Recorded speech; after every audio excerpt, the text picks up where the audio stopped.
Just like, you just make connections with people in the weirdest places, and you realize you guys all know someone. And, yeah. like, my old boss is up in down in Southeast Alaska. I used to work down in Juneau.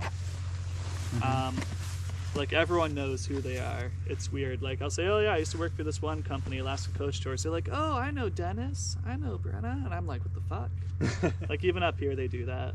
Yeah. Yeah. I really like that too, because then that means, like, when you go someplace, it kind of feels a little bit like home, like here right now. So here, it's like, ooh, Shit. I was shaking. Nice. All right. Good sir. Cheers. Cheers, Jace.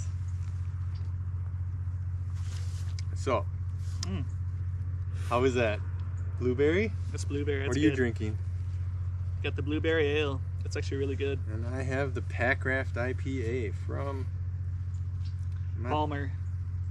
Is it Matanuska? Yeah, Matanuska. Yeah, Palmer. Nice. Matanuska? Got the Matanuska Glacier down there. All right.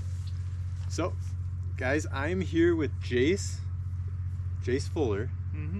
And I've wanted to do this for a long time, but have never actually had the guts to do it. But I'm going to do a little bit interview with Jace, because Jace and I met when we were in Huarez, Peru, in the Andes Mountains, and now we're in Coldfoot, Alaska, north of the Arctic Circle, and Jace, of all people, is here working and just hooked it up big time for me. Just, I don't know, gave me a nice room to stay and helped me out with food because my resupply package didn't come. So cheers, Jace. Thank you very much. Tell us a little bit about your bike touring experience, because Jace is a very experienced bike tourer. Yeah, yes, I've done a couple of big tours. My first tour was when I was 20. Rode from Connecticut to Oregon. Did it on a shoestring budget. Had Tidy Cat panniers.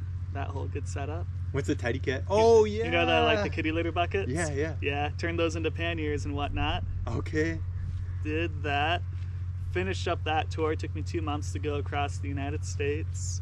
Once I finished, it was, I told myself I was never doing that again. I was like, great experience, cool, whatever. That was hard, not doing it again. But so you didn't? That was the end of your touring. That was the end of my touring experience. No, yeah, like, but after like a week of sitting around, I was like, I could do that again. I could do that. So I ended up doing another smaller tour from Utah to Louisiana, and then got the idea somehow to do Alaska to Argentina. And yeah.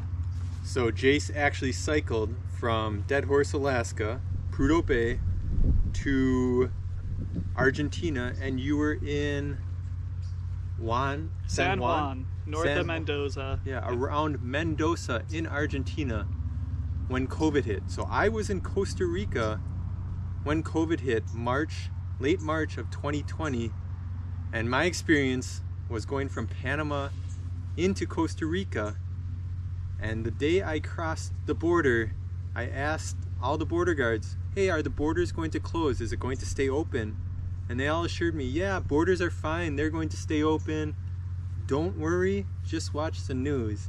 That night, all the borders shut down around me.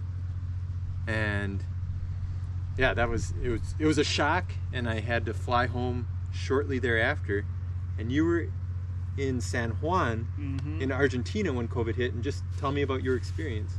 Yeah, no, it got weird real fast. People started to just kind of treat us differently. It was very noticeable. I remember a lot of people started asking like how long we'd been in the country for, and it wasn't like because they were interested in our trip. They were worried because of COVID, right? Yeah. They're like, you've been here more than 14 days? And it got weird. Within like the last couple of days, I was with another cyclist. We ended up getting like stopped by police a bunch. We got kicked out of our hostel because they had to shut down. No one knew what was going on, and it was stressful, very stressful. And so where is your touring bicycle right now? My bicycle is still in San Juan. It's in a random hotel. The police stuck us there because they were forcing it to keep open to quarantine some other travelers. And the hotel owner, I occasionally message him. He says it's still there. He says he hasn't sold it yet, so I'm hoping it's still there when I show up. Hope is Argentina opens up relatively soon, so I can go get it. And you want to continue your tour all the way to Ushuaia? I do. Yeah. I was like a month away from Patagonia. After a year and a half of cycling, it was, it was heartbreaking, right? Yeah. Like just to kind of give up the cycling dream because you just physically couldn't keep going. Right. Yeah, it was super harsh. It was really crazy times, and people went through worse things than we did. Oh yeah. But I don't know. Now things are kind of getting back to normal. Slowly, yeah. Slowly. And so what brought you back to Coldfoot, Alaska? Because you biked through this town like I'm doing right now. Yeah. So I biked through in June 2018, and when I crossed Atacama Pass into the Brooks Range, I just fell in love with these mountains here. The nature up here is just on another level. Like up here, these mountains, no one's really truly settled the Brooks Range. The natives people who came before all the white settlers, they would migrate through the mountains, but they never had any permanent settlements here. So like these mountains truly are pristine, and like it just has a different aura about it. If you look at the peaks around us, and probably even from the Dalton Highway, some of them, but especially if you just go past them, there are so many unclimbed peaks in this mountain range, probably more than any other mountain range in the US. I'm just going to say that, and it's probably true. There's a good chance of it, yeah. I mean, so like to the west of us, you have Gates of the Arctic, right? That national park. Yeah. I think it's the least visited or one of the least visited national parks. It's one of two. I spoke with the ranger today, and it's one of two parks, but it just doesn't matter at that point. It's one of the least visited parks in the U.S. And then to the east of us, there's also a refuge. There's no road going to the park. You either have to hike miles, not on trails, just you have to hike miles through the bush, or you have to fly in to get into the national park. I don't know. I just love the remoteness, and especially after cycling down to Argentina. There's like only one other place that I can think of that's just as remote, which is it's the Atacama Desert, right? And specifically the Puna de Atacama. The Puna. Which is the high Atacama Desert. And so Jace cycled the 6,000 route, which means the 6,000ers, because there are 6,000 meter peaks there. And I cycled a little bit of it and then a slightly different route. But Jace, tell me about your experience in the Puna de Atacama, and please just tell me about it. That was a cool experience. I think partially because that's probably one of the most remote places I'll ever get to on my bicycle. Like on bicycles, we're like somewhat limited to remote places we can get to, right? Because we have the bikes and we generally need roads and whatnot. Just that physical limitation. But the Atacama Desert there, like the Puna, I think I had 18 days of food on me, and I could carry originally 13 liters of water. Yeah. I ended up doing it in 13 days. So I didn't need as much food, but it was just intense. Did it in 13 days. For 7 of those days, I did not see another human. It was just me in the desert. And like just that sense of being alone in the wilderness that's a hard thing to find. That's a really hard thing to find. The Puna de Atacama is, I think, one of the most special places in the world. I was there. When I was there in the dead of winter, and so that kind of limited my cycling because it was just so cold. I didn't have cold weather gear, which is why I chose a slightly different route. And then, so when I cycled it, I had river crossings at the beginning of my route, and I know you had river crossings at the end. Because it was winter, I think the river was slightly lower, and I think you have something like 18 river crossings? No, there's more than that. So when you come off of the plateau, right? You come off the plateau, and then you come into this little river valley. I think you pass through a tiny little town. It's like called Las Papas or something like that. Yeah, the potatoes. Yeah, and basically, like, you cross that river more than 80 times. And I know, like, it's intense. When I crossed it, it was the start of rainy season. Yeah. And so the river is starting to swell, and the crossings actually got really sketchy. I remember at one point, went to go do a crossing, tried to cycle across, ended up hitting a submerged rock, actually fell in, held onto my bike, and I got dragged down the river like 20-30 feet, and was like if I'd let go of my bike, it would have been gone, and I probably should have, right? Because, like, you know, bike's not worth my life. But it's your bike. It's my bike. It's my bike. Yeah, I ended up ruining my phone that way, and it was just like freaky getting dragged through the river. I remember seeing that and knowing like the exact, like the place. I had been there. Yeah. And it wasn't rainy season. It was cold, but it wasn't rainy season. No, that was like... And river crossings for me, they're sketchy. Are my least favorite thing. Like, even a river that's not that big, there's so much power there. Like, no, like, it wasn't even that deep. I was able to stand up, right? Yeah. But like, just like that force, like, it was able to drag me. Did you lose? So you lost your cell phone? My cell phone got wet and died, so I needed a new one. But you didn't lose anything else? No, luckily. But yeah. Now that route, I think I kind of connect that up here just because of the remoteness of it. There's hardly anyone, once you get into the wilderness areas, there's hardly anyone out there. And there's just something special about that. Yeah. Especially after cycling like the Americas, you realize just how densely packed a lot of it really is, like for population, right? Very true, yeah. And so, yeah. All right, well, let's start wrapping this up, but okay, what is your favorite route you have bike packed? Or what is your favorite country that you have cycled through? It's a tough one. It's really hard for me to pick favorites. Yeah, I would say one of my favorites that isn't the U.S. would be Mexico, quite honestly. Mexico, yeah. And where in Mexico did I cycle? Or where did you like the best?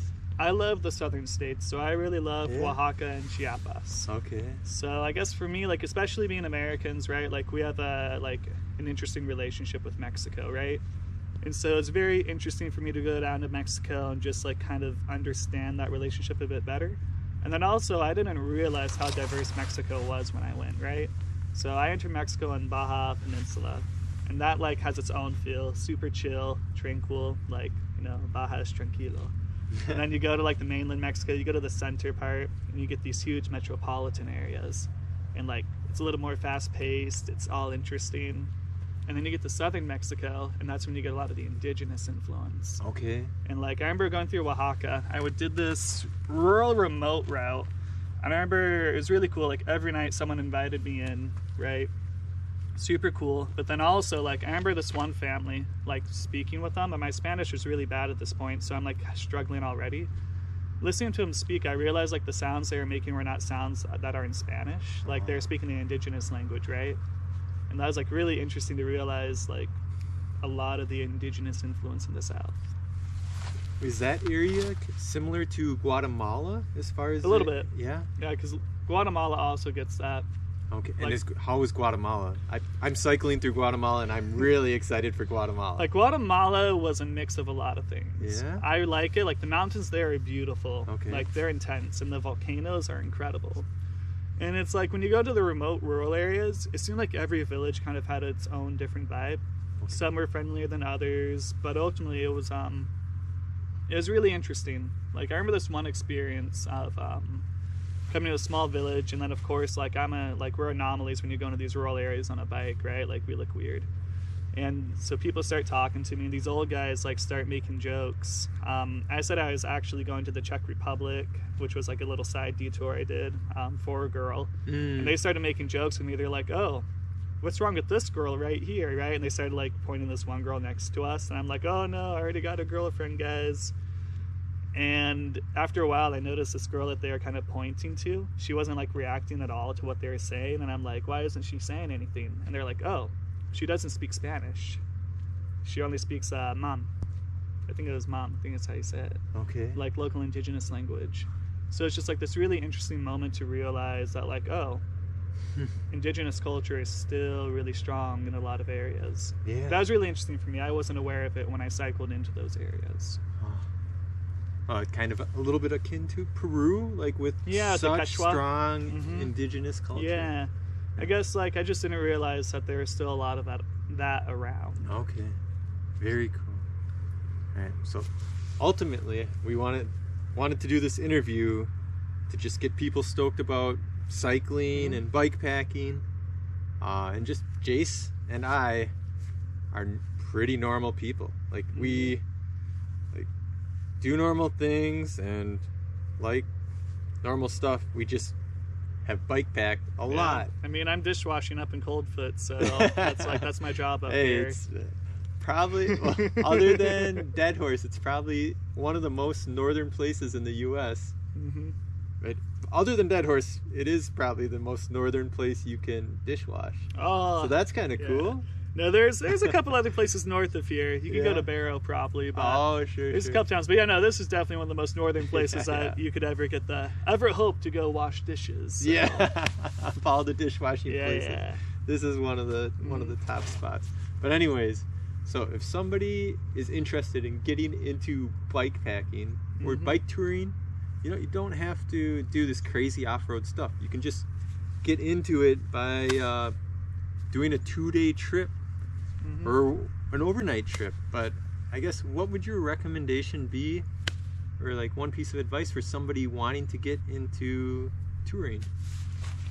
It's a tough one, because I feel like I try to get everyone I meet into touring. That's right. That's why I knew you'd be the best guy for this question. I don't know if I'm the best one to get people into touring though, but I don't know. I think a lot of the times, like, I don't necessarily talk about what you can do to get into it. I think I tend to talk about experiences. I think for me, when I talk about bicycle touring, it was very life-changing when I did my first tour. I grew up in a fairly sheltered environment.